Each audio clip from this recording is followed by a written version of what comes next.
As Tunisia's president celebrates victory in a referendum that gives him almost unlimited powers, fears are growing over the future of democracy in the country that was the Arab Spring's lone success story.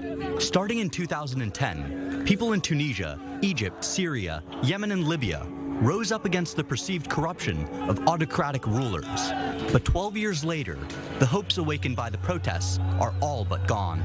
The country's descended into brutal civil war, like Syria, Yemen, Libya, or military rule, as in Egypt. Hundreds of thousands were killed, millions fled as refugees, and those who stayed now live in even worse conditions than before the uprisings. Hit by grueling poverty and imprisoned for political beliefs, but hope springs eternal. Could we yet see democracy flourish across the Middle East? But to answer that question, we first need to understand why the Arab Springs failed so spectacularly. So let's get to it. Why did the Arab Spring fail so spectacularly? Dear panelists, you know the rules. You get 30 seconds to lay out your initial stance on the matter, and we'll pick up the conversation right after. So Ksenia, please take the lead. The Arab Spring failed, but this is only level one. This is only the beginning. The Arab Spring is not over. And until the change will not be achieved, there will be a continuation of turmoil, demonstrations, revolutions, even coup d'etats. We will see it all. Yes, lots more to come, that's for sure. Abdullah, your take? I believe, is it or was it, or is it fair to call it a spring? Telling by the result, I believe it's not. It wasn't a spring. Interesting. Ariel Oseran, your take? Well, I think the premise is controversial because the Arab Spring is based on ideas of fighting corruption, of trying to raise accountability among political leaders. Now, yes, 4 leaders were overthrown, and some have grown in those countries to solidify their rule, as we saw in Tunisia today. But if we look at those ideas remain on the streets of many of those cities that saw tens and hundreds of thousands take to them in protest in those demands are continuing till this day. And dear panelists, please feel free to interact from this point onwards. And Ariel, I would like to start with you. Voter turnout extremely low. We're talking 28%, and the opposition says it's even lower. And out of those alleged 28%, 91% supported President Said. All in all, meaning that at the very best, we're talking about a quarter of Tunisians supporting this far-reaching change to their democratic system. So my simple question to you is, what is the legitimacy of such a referendum when it comes both again to the changes and to the president? Well, like many questions in Tunisia today, it really depends on who you ask. Right. If you ask the alliance of opposition parties, they will say that the results show that the low turnout of 27.54% indicate that the referendum on the new constitution really has no legitimacy, no support among the public, even though they called for the same public to boycott the vote and to not go to the polls. If we look at the other side, again, there's the hundreds that we saw in the streets of Tunis. That's a fraction of the widespread support that President Kais Saied still holds a year and a day, in fact, to his initial decision of freezing parliament, of dissolving government, and since then also pretty much scaling down any authority to the judiciary. And so, given all those steps, he's still seen as very popular among the Tunisian street. He is seen as someone who is trying to break the political system, to break the wheel. Something that, for instance, in Lebanon, they're trying to do, and they're not succeeding. So, yes, the steps are very controversial. No one should take away from that about the steps that are going on in Tunisia. But having said that, President Said still remains very popular among his voters and continues to enjoy from public support on the streets. Ksenia Svetlova, is it safe to assume, or rather, I'll phrase it as a question, was President Said supported or assisted to an extent by foreign Arab powers fearing the reignition to an extent of revolutions? It's really hard at this moment already to determine to what degree, to what extent, the foreign powers influenced what is happening in Tunisia today. But I can tell you for sure that if it were not for a vast popular support, as you just heard from your correspondent, he would not be able to achieve this goal. And if it were not for 10, even 11 now, very difficult years during which the hopes of the people that they associated with this phenomena of the Arab Spring, these hopes were crushed. And perhaps it was a little bit naive understanding of what is about to happen after you overthrow an autocratic president. I think that it's very similar to the processes that took place in Russia when former Soviet Union, when it collapsed and democracy was actually established, but it didn't survive for long. Why? Because of the economic challenges, because of some authoritarian groups wanting to get back in the saddle, and because of the extreme poverty and hardship of the population that after this turmoil just wanted some stability. And yes, if you want a strong hand as well. Yeah, a void never remains a void. Someone always seeks to fill it. And Mr. Aljenaid, Gulf countries and media outlets from the Gulf openly tilted in favor of Said. What's the incentive? Put it this way, Ali, the most important lesson that we all carry with us from 2010 up till now is how critical the transition period, and I believe Ksenia have really put it in a nutshell. The high expectation and the vacuum of power, the populace or popular movements that took or toppled some of those tyrants or whatever, they expected to solve everything overnight, and that couldn't happen. They needed the institution. Let's even again reflect on what took place since Said took office until today. We haven't seen any violent movements on the street. We haven't seen any assassinations. There are a lot of attacks going along, but at the same time, a sense of responsibility due to the deep-rooted culture of institution and civil, community or civil movement in Tunisia has prevented that. Why would we in the Gulf region support Said? Because at the present time, Tunisia is going through a critical transition period. Personally, I spoke to a lot of Tunisians, and my opinion is for them to be patient, not to rush that transition period. What they need is just develop a national consensus on what are the priorities in terms of a transition Tunisia.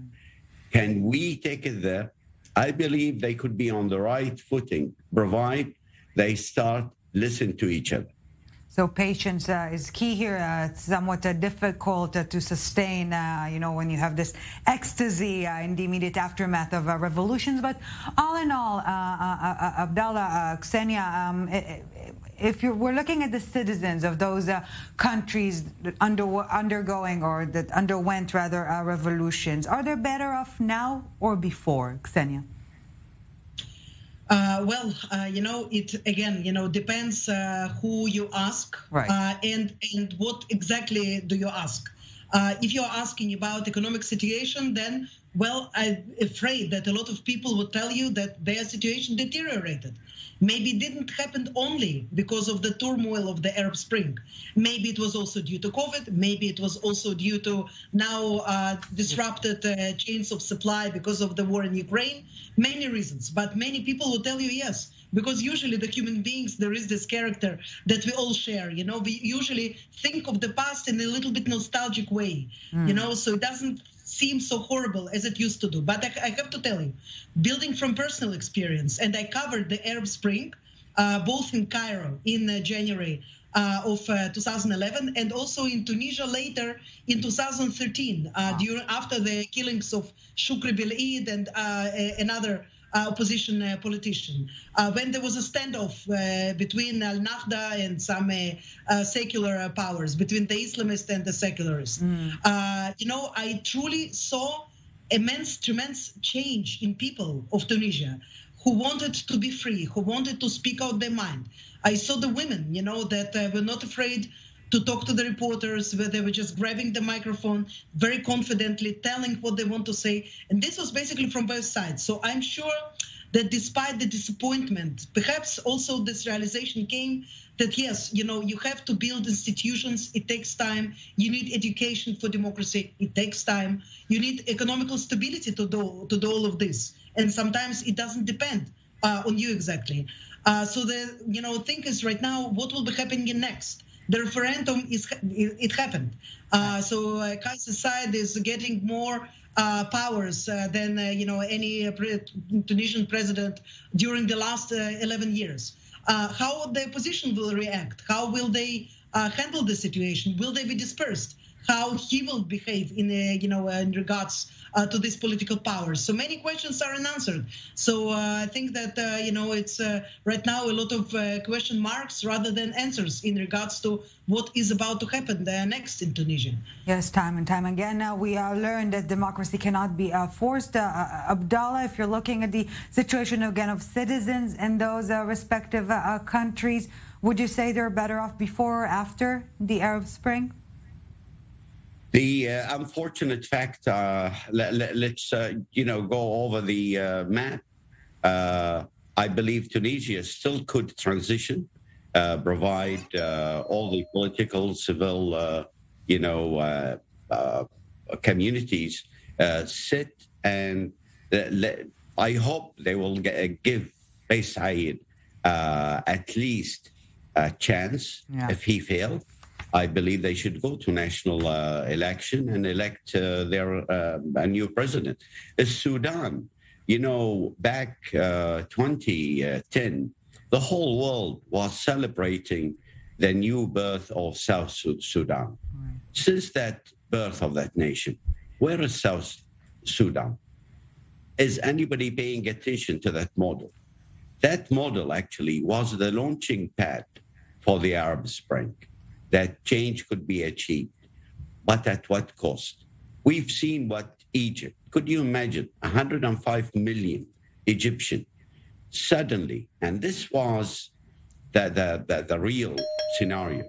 Right. Did the Muslim Brotherhood presented a coherent national authority or presented the aspiration of the Egyptian? I believe they failed. All they wanted to do is something else. Present an Islamic State model. Yes. Could we? Abdulla Aljenaid, Ksenia Svetlova, Ariel Oseran. We're taking a very short break. Back in a bit. Don't go anywhere. Welcome back to the summit. Still with us, Bahraini columnist and geopolitical analyst, Mr. Abdulla Aljenaid. Ksenia Svetlova, senior non-resident fellow at the Atlantic Council, and I-24 News senior Middle East correspondent Ariel Oseran. Thank you very much for staying with us. We're staying on topic, obviously, but before we dive back into the conversation, let's take a listen to some of the voices coming out of Tunisia today in the aftermath of the fatal, or crucial rather, referendum.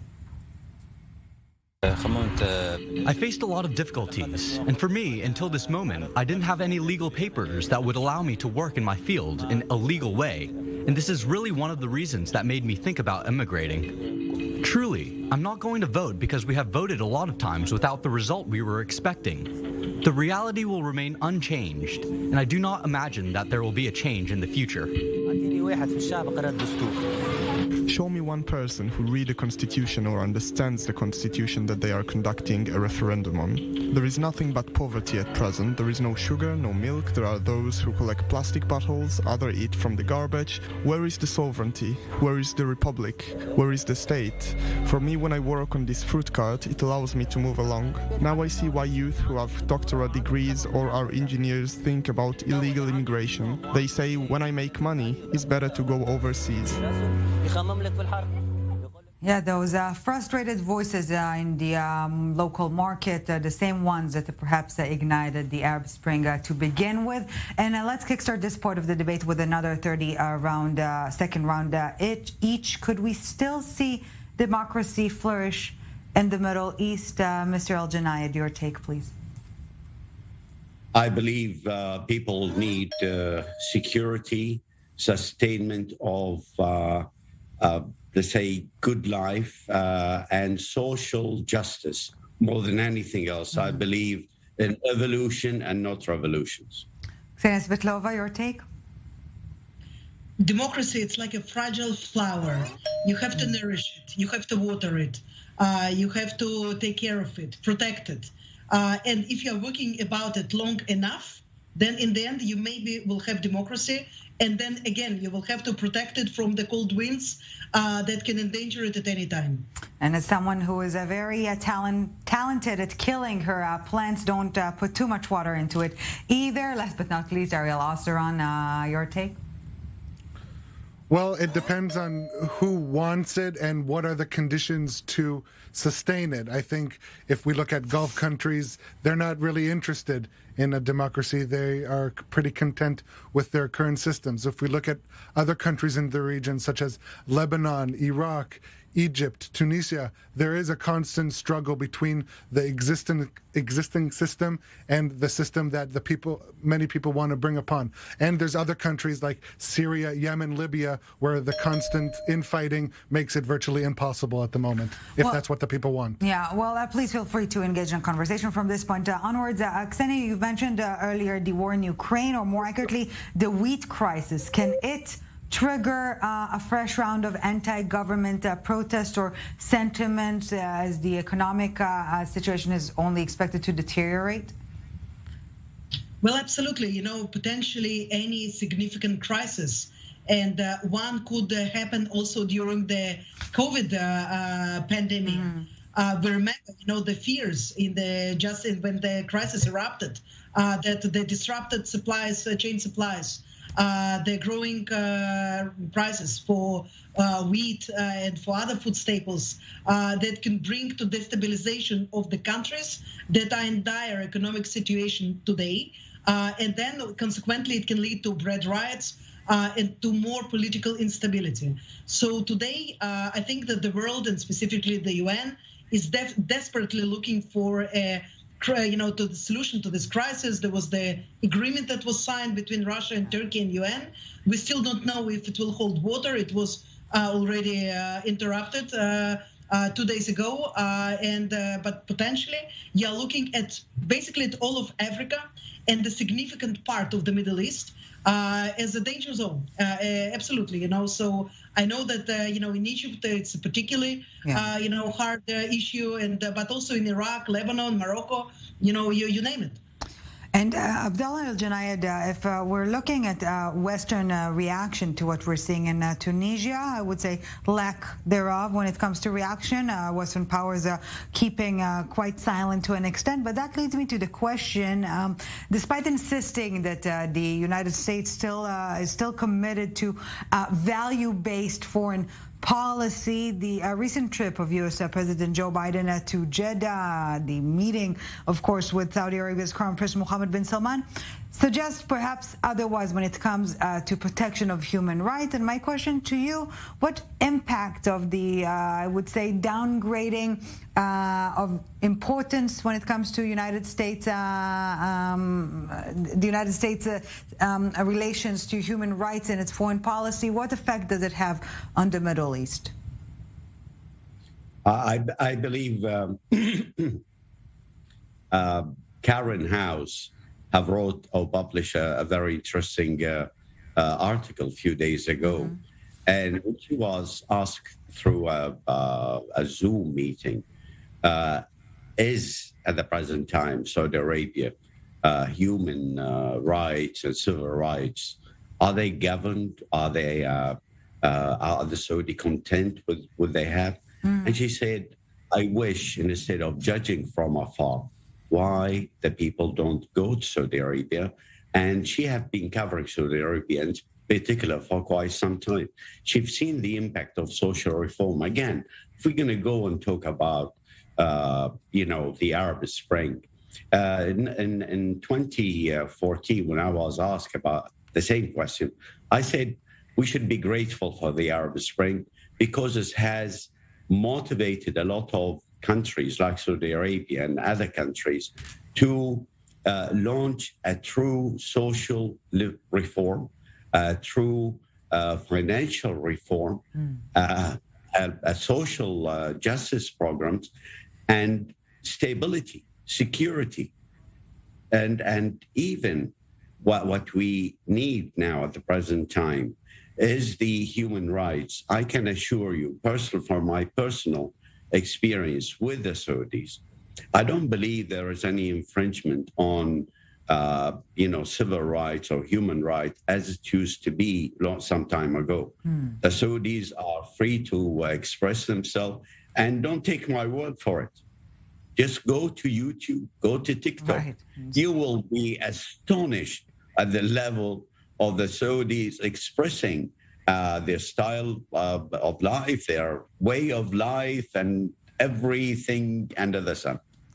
Yes, and on that note, perhaps Ariel Oseran, conflicting reports on President Kais Said's stance on normalization vis-a-vis Israel. And now that he got his referendum, could we see steps towards normalization with Israel? Some Western sources suggest this is indeed the direction he will be heading towards.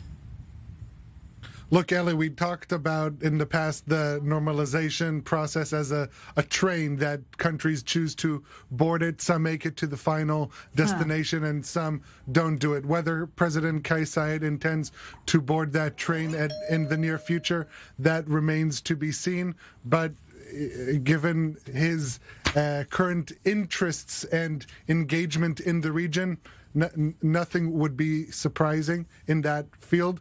But I think he is more intent on improving ties with the West. His country is in negotiations with the World Bank, with global economic institutions to try and help bail out Tunisia from its economic crisis.